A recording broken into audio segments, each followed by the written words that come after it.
Yosef asked an excellent question as we finished up last time, and that is, how can you know when something that you say is considerate? That means it's taking into account its consideration, it's taking into account the feelings of another person, and when it's manipulation. When it's not okay because you're trying to twist the other person perhaps where they don't belong. And it led to the question of what do you do in many instances where there's conflicts of values, of ethics. So, for example, you're supposed to be grateful to the person who serves you, to your host. There's also a requirement that you should be circumspect, that you shouldn't be too forthcoming when you're speaking to a woman. So, what do? You have instances of Lashon Hara, what is referred to as Lashon Hara L'To'eles. That means that you have information that indicates that Reuven and Shimon should not be business partners, but you're not allowed to speak Lashon Hara. But you're also not allowed to let your friend fall into a pit when you know that this situation is going to lead not to good places. So the question with many cases where there are what would appear to be conflicting values or ethics that apply to a given situation, how do you manage them? And the situation that we were thinking about is regarding telling the truth versus bending the truth for the sake of shalom.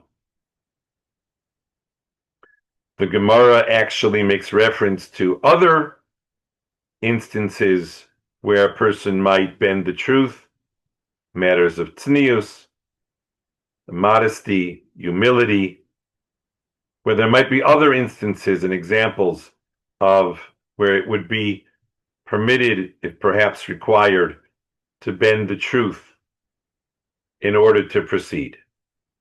And the question is, how can you know how to navigate these? It seems like every situation in life would then require a separate question. How do I manage? How do I navigate in life? Now you have to tell the truth, but what about telling somebody who is terminally ill some information that would cause them to lose their will to live, to lose hope and to lose their will to live, that could cost them time off of their life? On the other hand, to tell them what they need to know so that they can take steps to prepare for their departure from this world. And the answer to the question, it seems to me, has to do with how well and how closely you are attached to both sides of the question. So, for example, there are many people who have not learned how seriously the Torah takes speaking the truth. How seriously the Torah takes not to be mirameh, not to fool somebody, not to take advantage of somebody. We even say at the end of Shemona Esrei, Elokai nitzor l'shoni meira, block my tongue from speaking evil, usvosai midaber mirmo. I don't want to be mirameh.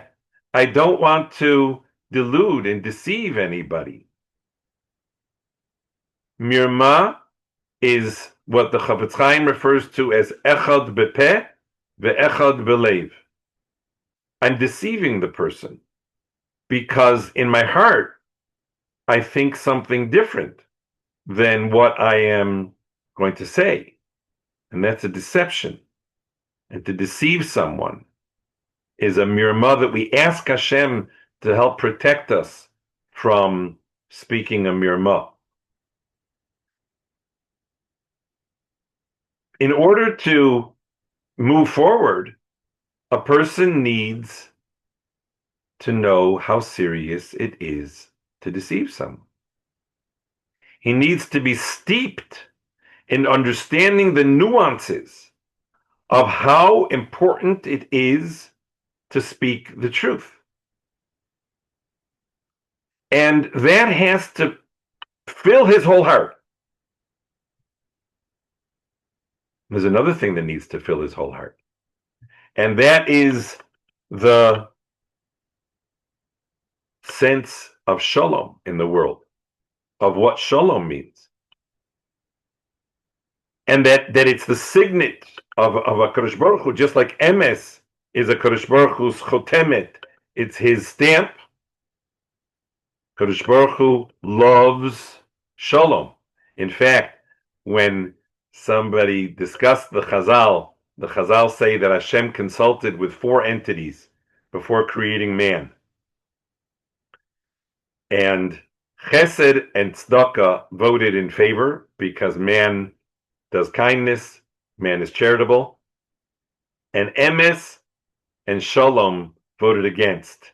Emes said that he's a liar, and Shalom said that he's full of arguments. He's a misfit. Doesn't know how to pave the way to Shalom. So Hashem, the Medrash says, threw Emes down to the earth. Well, once he threw Emes down to the earth, so then he had 2-1. So Tzedakah and Chesed were still voting in favor, and Shalom was voting against, but it was 2-1. The question is, why did he throw Emes to the ground? Why didn't he throw Shalom to the ground? And I would like to suggest that the reason he didn't throw Shalom to the ground is because he kept it close to his own heart. Emes, he was willing to pollute somewhat. There's going to be a contest between Emes and Shalom, then Shalom will prevail. But he wasn't willing to let go of Shalom and let Shalom be tainted by our world. Shalom has a pure definition. So the question is, how do you know? So if you study how important Emes is, and you study how central Shalom is, that Kadosh Baruch Hu did not find a machzik bracha, nothing that would contain bracha except for Shalom, and how many times we say Hashem yivarech es amo b'shalom, and Ose Shalom bimromav is hu yaseh Shalom. If when you study the centrality of Shalom, now you get stuck.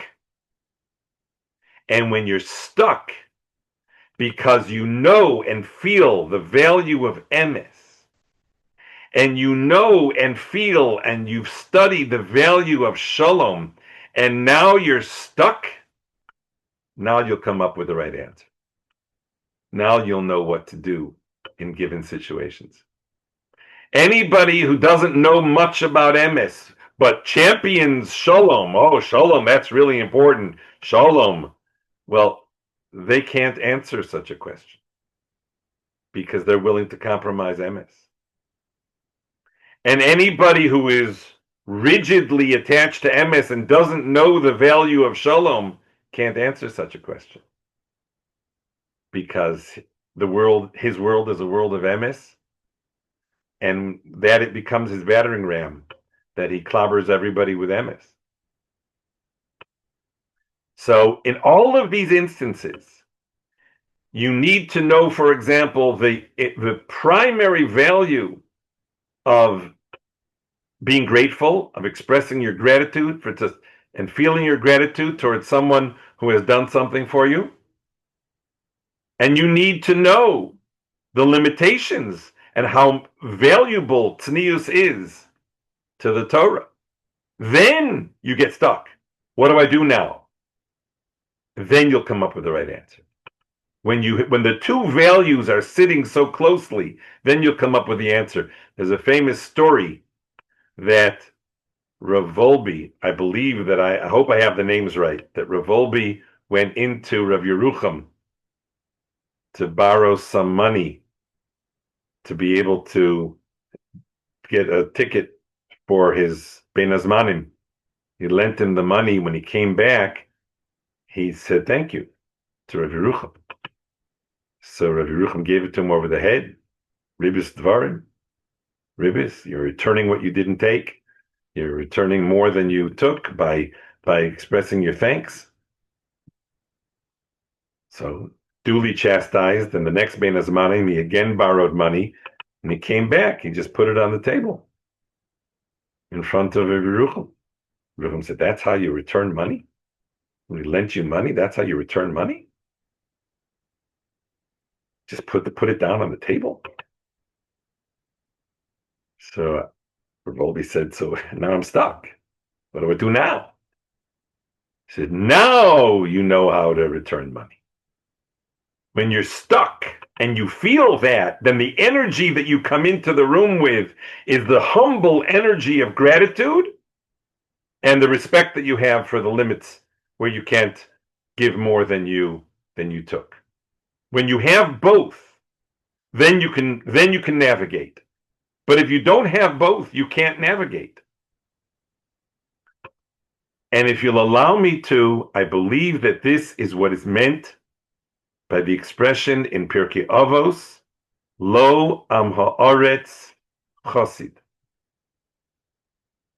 An Am Haaretz, somebody who does not immerse himself in studying the two sides of the story so that each of the sides of the story are central and vital in his life, he can't be a chassid.